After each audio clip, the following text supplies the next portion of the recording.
Assalamualaikum warahmatullahi wabarakatuh. Salam sejahtera bagi kita semuanya. Pertama-tama marilah kita panjatkan puji syukur kehadirat Allah Subhanahu wa taala yang mana pada kesempatan ini kita masih diberikan nikmat berupa kesehatan, baik itu kesehatan jasmani maupun kesehatan rohani. Dengan adanya video ini merupakan tugas ujian tengah semester mata kuliah simulasi optik. Sebelum kita menjelaskan lebih lanjut, maka perkenankan saya memperkenalkan diri. Nama saya Pujiono Rahmat, NIM 08081043, Prodi S1 Fisika, Fakultas Sains dan Teknologi Universitas Airlangga Surabaya. Simulasi optik merupakan salah satu mata kuliah pilihan yang ada di S1 Fisika.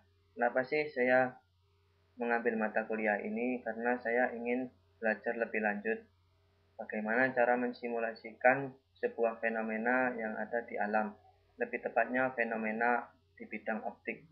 Salah satu contoh fenomena di bidang optik yaitu fenomena difraksi.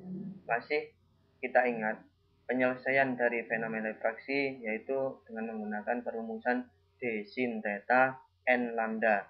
Tetapi saya mencoba menggunakan perumusan dasar yaitu Psi sama dengan A sin Kx plus omega T. Kenapa saya menggunakan perumusan dasar? Karena saya ingin mengetahui bagaimana gelombang itu berjalan. Untuk lebih jelasnya, maka kita akan melihat pada simulasi berikut ini beserta penjelasannya dengan menggunakan Microsoft Office Excel. Oke, sebelum kita mensimulasikan difraksi Fresnel, maka terlebih dahulu kita harus mengetahui kapan sumber cahaya memancarkan sinar itu disebut gelombang dan kapan disebut dengan partikel, karena ini sangat berpengaruh pada difraksi Fresnel. Untuk itu, kita harus mengetahui apa yang dimaksud dengan gelombang. Gelombang merupakan salah satu gejala fisis penjalaran gangguan elektromagnet dalam ruang. Pada kejadian khusus, cahaya yang melewati celah akan berperilaku sebagai gelombang. Akan tetapi, jika cahaya tersebut tiba pada layar, maka akan berperilaku sebagai partikel. Dan tidak akan mungkin keduanya terjadi secara bersamaan. Gejala ini sering disebut dengan gejala difraksi.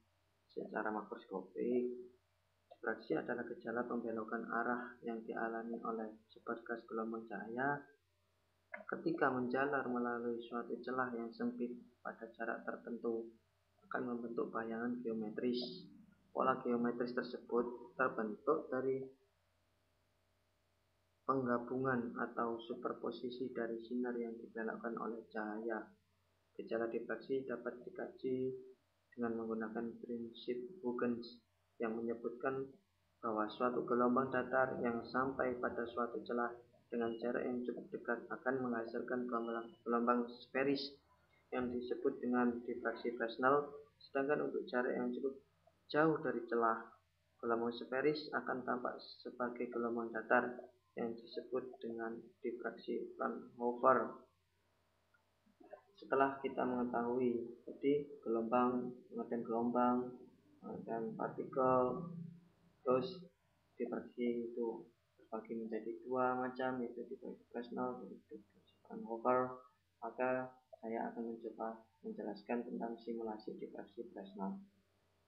Pada simulasi difraksi Fresnel itu ada 7 poin yang bisa kita ubah-ubah nanti, sehingga grafik dari intensitas ini juga akan berubah gambarnya. Yang pertama yaitu panjang gelombang. Panjang gelombang ini panjang gelombang dari sumber cahaya. Saya menggunakan cahaya laser HENE sehingga nilainya 0,6328 mikrometer. Terus jarak sumber ke celah itu saya menggunakan simbol L kecil, yaitu sekitar 12.000 mikrometer.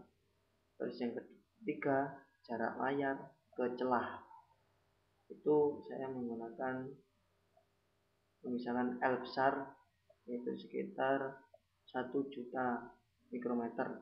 Untuk skala layar itu 10.000 mikrometer dan skala celah itu 1 mikrometer dan amplitudo 1. Pi di sini adalah nilai ketetapan 3,141593. Di sini akan muncul grafik dari intensitas terhadap posisi pada layar. Ini akan di sini bisa kita lihat bahwa pada posisi titik layar ke 0 itu nilainya paling tinggi. Kenapa demikian? Karena banyak sinar dari sumber cahaya yang langsung masuk pada layar tanpa mengalami sebuah pembelokan yang diakibatkan celah. Sedangkan untuk pola terang pertama ini timbul karena ada pembelokan celah. Nanti demikian seterusnya sampai ini nilainya semakin rendah. Pola kedua, ketiga, dan seterusnya itu semakin rendah. Untuk menghasilkan dari grafik dari intensitas ini, maka kita langkah pertama menentukan panjang lintasan sumber ke celah. Di sini dapat kita ketahui, sini ada gambar, kita coba menjelaskan. Sini ada sumber cahaya laser HENE. Sini ada lebar celah. Ya. Ini min 50 sampai 50 sehingga terdapat 100 titik di sini. Terus di kedua itu ada sebuah penangkap yaitu layar. Ini ada min 100 sampai 100 sehingga ada 200 titik pada layar. Jarak dari sumber cahaya ke lebar celah itu kita tadi mengambil variabel L kecil, dan untuk lebar celah ke layar itu menggunakan variabel L besar. Sini nanti ketika sumber cahaya memancarkan sinar itu ketika sampai di lebar celah di sini akan muncul titik sini, titik ini nanti. Terus kita akan mengetahui panjang lintasan sumber celah dengan menggunakan prinsip Pythagoras. Lebar sumber cahaya ke lebar celah kuadrat ditambah dari nilai 0 ini 0 sampai min 50 sehingga 50 diakarkan sehingga akan muncul di sini panjang lintasan dari sumber cahaya ke lebar celah ke min 50. Di sini muncul hasil yaitu untuk titik celah min 50 itu hasilnya panjang lintasan sumber celah. Ini hasilnya 12.104,162. Di sini pada titik celah ke min 9 mengalami penurunan karena nilai dari ini berkurang. Terus sampai titik ke 0 ini nilainya paling sama dengan itu karena tidak ada delta, sehingga nilainya tetap 12.000. Akan tetapi pada kenaikan lagi pada posisi celah pertama itu muncul naik lagi sampai seterusnya sampai min 50. Setelah kita mengetahui panjang lintasan sumber ke celah, maka dari titik dari sumber ke celah tadi akan muncul lagi sebuah sinar lagi ke layar. Sini panjang lintasan celah ke layar. Posisi celah kan tadi min 50 sampai 50. Posisi layarnya min 100 sampai 100. Sehingga nanti kita dapatkan hasil sekitar 20 ribuan titik pada hasilnya. Terus ini prinsipnya sama seperti yang tadi dengan menggunakan teorema Pythagoras, cara menentukan panjang lintasan dari lebar ke celah. Lanjut, dari panjang lintasan sumber ke celah ditambahkan panjang lintasan celah ke layar, maka akan muncul panjang lintasan total dari sumber cahaya ke layar. Di sini juga sama, posisi celahnya min 50 sampai 50, posisi celahnya min 100 sampai 100, sehingga muncul nilai sekitar 20.000. Setelah kita mendapatkan panjang lintasan total, maka kita akan mengetahui bilangan realnya dari difraksi Fresnel dan bilangan imajiner dari difraksi Fresnel. Sini bilangan real menggunakan rumus yaitu Y sama dengan A sin Kx. A di sini tadi amplitudo dan nilainya 1, sin K di sini yaitu 2pi per lambda. 2pi tadi 3,1415 tadi per lambdanya, lambda dari sumber cahaya, dan X tadi adalah panjang lintasan total. Sini muncul hasil di sini posisi layar sampai min 100 sampai 100, sehingga terdapat 20.000 nilai. Lanjut ke bilangan imajiner dengan menggunakan Y sama dengan A cos Kx.